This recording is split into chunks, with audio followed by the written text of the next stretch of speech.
This video isn't for dreamers. This is for high-level operators. The ones who realize that scaling a business isn't about hope, it's about money path. So if you're tired of selling a service at a random price point, managing 100 clients for pennies, and ending every month back at zero, listen up. In this video, I'm going to break down the concept of financial modeling, the only tool that creates absolute certainty for you and your clients. My name is Wojciech Dąbrowski and I help coaches and consultants reach 6 figures per month with one-to-many systems. I use these strategies to scale one of my new agencies from 0 to 50K per month in just 6 months, and we are on track to hit 125K by the end of this year. So the lessons I'm sharing with you in this video are learned during the battle of running my own business and also scaling my different clients in the info space. So let's dive into it. Most agency owners wing it. They pitch a price, hope the client says yes, and then realize they've built a prison of low ticket, high maintenance headaches. My advice? I fail on paper first. Every time I create an offer or help my client adjust his offer, I model it financially. So I look at my or my client's goal, the real number. For me, that's for example 400K per month. And I ask myself, do I want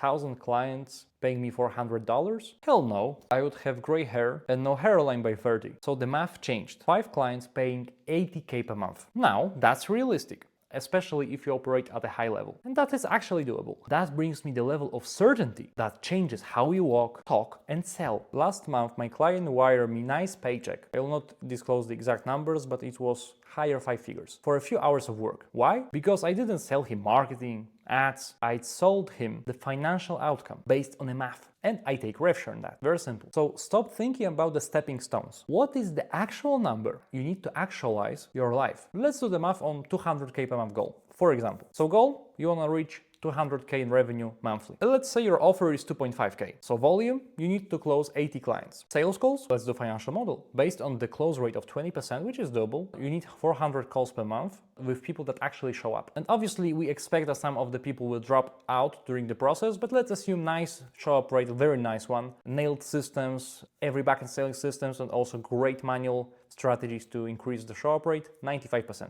Based on that assumption, you need to get around 421 sales calls booked, so you can get 400 calls that actually show up. Let's say you spend money on ads, and average cost per booked call is $100. So your total investment to get to 200K per month is just $42,100. When you show a client or yourself this table, you aren't a marketer anymore. You're a financial architect and business strategist. You are showing them exactly how much ad spend is required to hit their goal or your goal. So if they say no to the math, they don't want money, get them out of your funnel. You don't want to work with these kind of people, especially if you work in the growth operating space. When the client says to me that they already have 20% of close rate and let's say 95% of show up rate, I don't believe them immediately. I always model for error. I expect that something will happen during the launch, during the scaling period. So if they say 20% of close rate, I calculate 15%. If they say 95% show up rate, I calculate at 75%.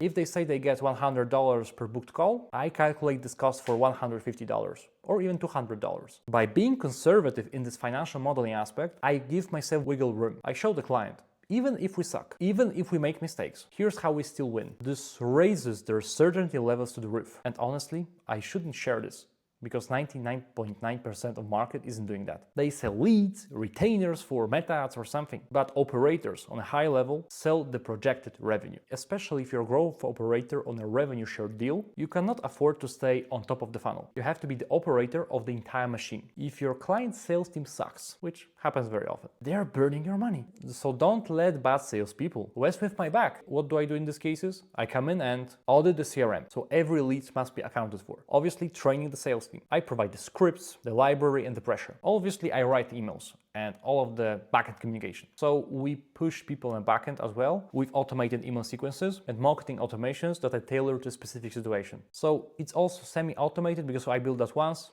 then actually only optimize it and tweak a little bit if I see some metrics being not that great. And then I manage the stats. I have a dashboard separated for every client. If the show up rate dips by 5%, I'm on it immediately. So the rule, the closer you are to the money, the more control you have over your income. And the further you stay from the sales process, the easier it's for them to fire you. Some people watching this might ask me, why am I getting paid multiple 5-figure retainers while others are charging like 5K per month for marketing? Is it talent? Maybe, but mostly It's delusion backed by math. I decided that I was worth more, even though I struggle with my self-esteem and self-worth a lot. I realized my potential and the transformation I provide for my clients, and I realized that if I make my client 1 mil per month, charging them 100k isn't expensive. It's 10x ROI. So you cannot go to a mediocre client and promise him million. You need to work with high end of the market, people with leverage, people with ability to spend money in order to make more money. I told one lady that she needed to spend 100k on ads to hit her goal. She said, fuck it, let's do it. She didn't say yes because of the gamble. She said yes because of the financial model that actually made sense. And one more thing, you don't need to have just one offer to reach your goal most of the time, especially if you want to reach like 6-7 figures per month. I would suggest having a few offers that complement the big goal. For example, if you run an agency, you obviously have done for you high ticket, high touch, maybe leverage with revenue share. Obviously, you can offer consulting because since you scale clients, why wouldn't you share your knowledge with other companies? For example, you charge 10k per month to guide their in-house team. For example, 4 hours per month. Obviously, you can create some sort of mastermind inner circle for those who want to learn your strategy, but they aren't ready to get to the full scale. And each offer should be modeled by asking these questions. How many hours does it take to do that? Does it diminish my quality of life? Does it contribute to my X dollars goal? If the answer is yes, for all of these questions, launch it. Like I said in some of my videos that I am the proof of what I preach. So I have multiple offers. If your team, your agency, your coaching business needs some help with implementing the systems that actually allow you to scale predictably to 6-7 figure months using one-to-many systems, you can click in the first link in the description. Also, if you want some consulting side of help, for example, you have in-house team, but you don't want to outsource your marketing and sales, obviously you can click in the link in the description. And also, if you have questions, feel free to reach out to me on Instagram. I will also provide the link in the descriptions. And these links are only for serious people that want to scale. So if you don't want to scale, don't use these links. And yeah, doing the math is like giving your client a crystal ball. You are showing them that the only thing standing between them and their goal is a specific amount of input. So stop selling services, stop selling features, sell the outcome. Be the real operator. Because if you can describe their bottleneck better than they can, and you can show them the financial strategy, the deal is already done every single time. Obviously, if you have huge levels of conviction. Now, go do the math, scale your clients, and also if you like the video, comment below, subscribe and like to the channel because I'm going to throw much more bangers about scaling to consistent 6-figure months with your info business. And also one thing, I highly recommend you to watch one of my videos when I got interviewed by Jordan Belfort's marketer. Yes, the Wolf of Wall Street. We spoke about marketing, sales, and mindset patterns that allows us to scale. Highly recommend it. So that's it. Thank you for watching and see you in the next video.